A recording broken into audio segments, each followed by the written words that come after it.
big enough to either knock them over or pick them up. Certain animals can see the Katamari and will attack it, but I think by the time Jonathan had picked up all the lights, the props, the co-stars, the audience, then finally the tent itself, it was really too late to do anything about it. Who would do such a thing to a poor seal like this? They'd have to be some overly egotistical, insane person who likes to pick on small things. Well, we do have a picture of the one suspect. I rest my case. Thanks a lot for the update, Lily. No problem, Adam. You know, she's a pretty fair reporter, though. Consider, I guess all the training I gave her paid off. Your modesty is so refreshing. I know. I mean, how do you think they give me all the big guests? That's a golf for me. He's the winner. Well, that was unnecessary. In other news, I have an entertainment with Michelle Baxter. Nice shot. So what do you have for us in the entertainment field? Well, to start with, we've already heard about our featured performers for the weekend, Cross and Kaya. These amazing Japanese rock bands, who we have a chance to hear from later in the program, have been growing in popularity with each performance. And their music is certainly something not to be missed. I don't even know why I'm hyping them. It's not like I need to tell you to go to see them. Well, duh. I've already got my interns all ready to stand online for me. I should have thought that through before I said that on the air, huh? Are you kidding? I've got my interns online already. Well, the ones that aren't having out the dealers work for me. Oh, good. Now I don't feel so guilty. That was my All right, I'm going to have a long talk with our producer about your conclusion.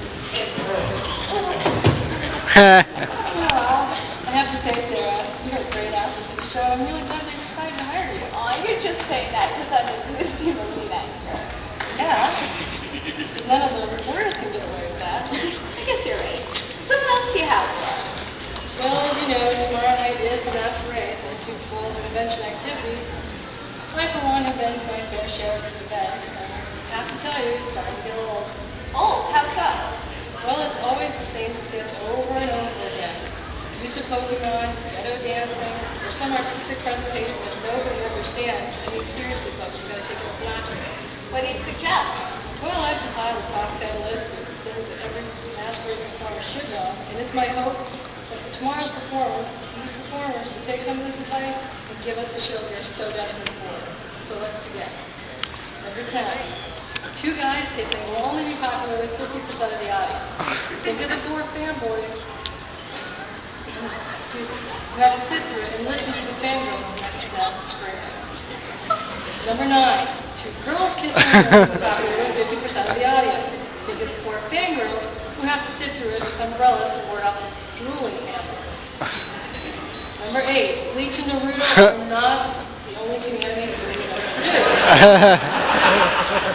Variety is the spice of life, and only you can break the chain. Number 6.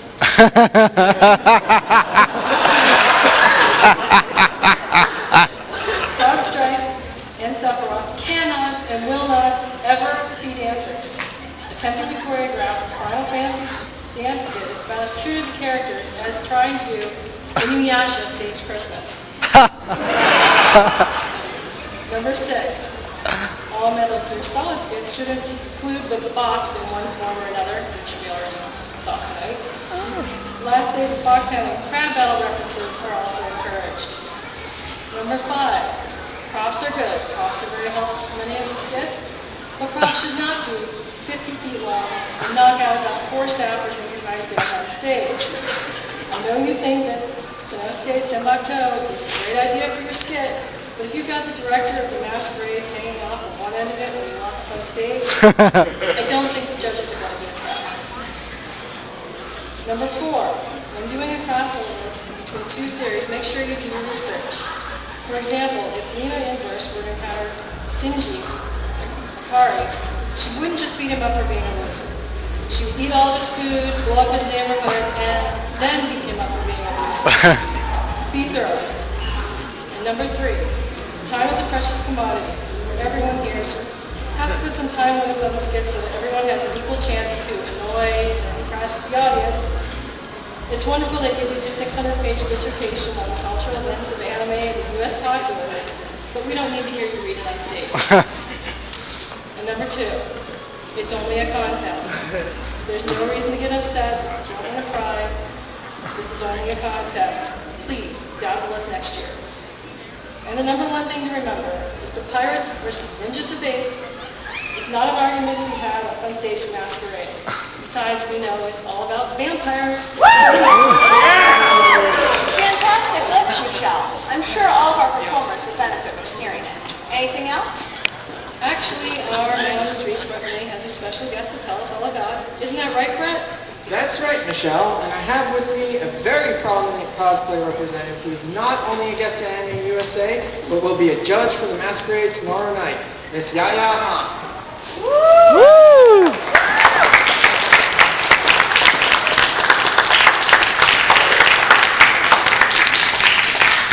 Nice to see you, Miss Han. Hi, guys. Hello. I have to tell you I'm a huge fan, and I'm not saying that because it's written in my script. Well, I am. Because see, it's written right there. See? Yes. Thank you so much for coming to the show this year. To start with, why don't you tell everyone why you decided to start in cosplay? Well, I started about 10 years ago, and I was just another fan, just making costumes for fun. And I don't know how I got here, but I guess if you really like to do something and you work hard at it. Did you ever see cosplaying as becoming a lifestyle as much as it has? No, absolutely not. But after going to as many conventions as I have been, it kind of makes sense because I feel like cosplayers definitely add to the overall atmosphere of a convention. And like we make the hallways look brighter and more colorful, and like you can see if somebody's a fan of the character that they're dressed up as it. So I think definitely more people should start cosplaying and show and share your love of your favorite characters. What do you normally tell people who ask you how they might go about making a living through cosplay? I'm certain it can't be an easy task. Definitely not. But to answer the question in depth, you can come to my panel tonight at 10 o'clock. It's going to be on the 3rd floor, I think in Kennedy Room. And you can ask me, and I have like an hour and a half to talk about it. Well, is there anything else you'd like to say to our viewers? Thank you so much for having me here at AnimeUSA, particularly Mark Pope and Jesse. They've been so wonderful, and everybody else is so nice. And I have to dash to prepare for my makeup panel at 7, so come to that.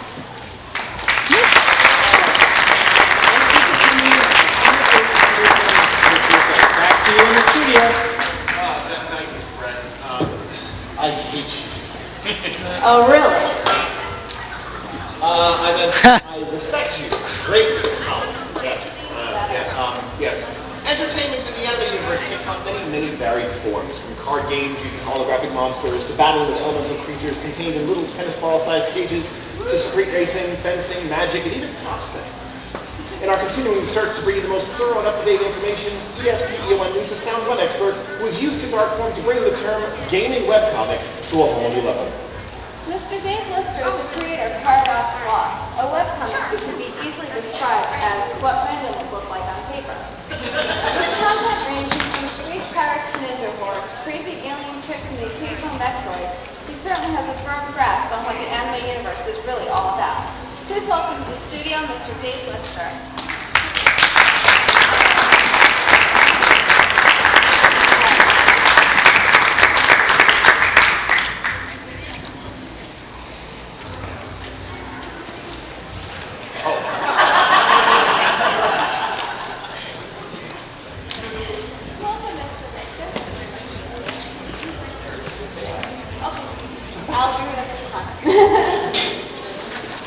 Thank you for being with us. My first question for you really needs to be, how have you responded to the accusations of ninja abuse that seem to follow you everywhere?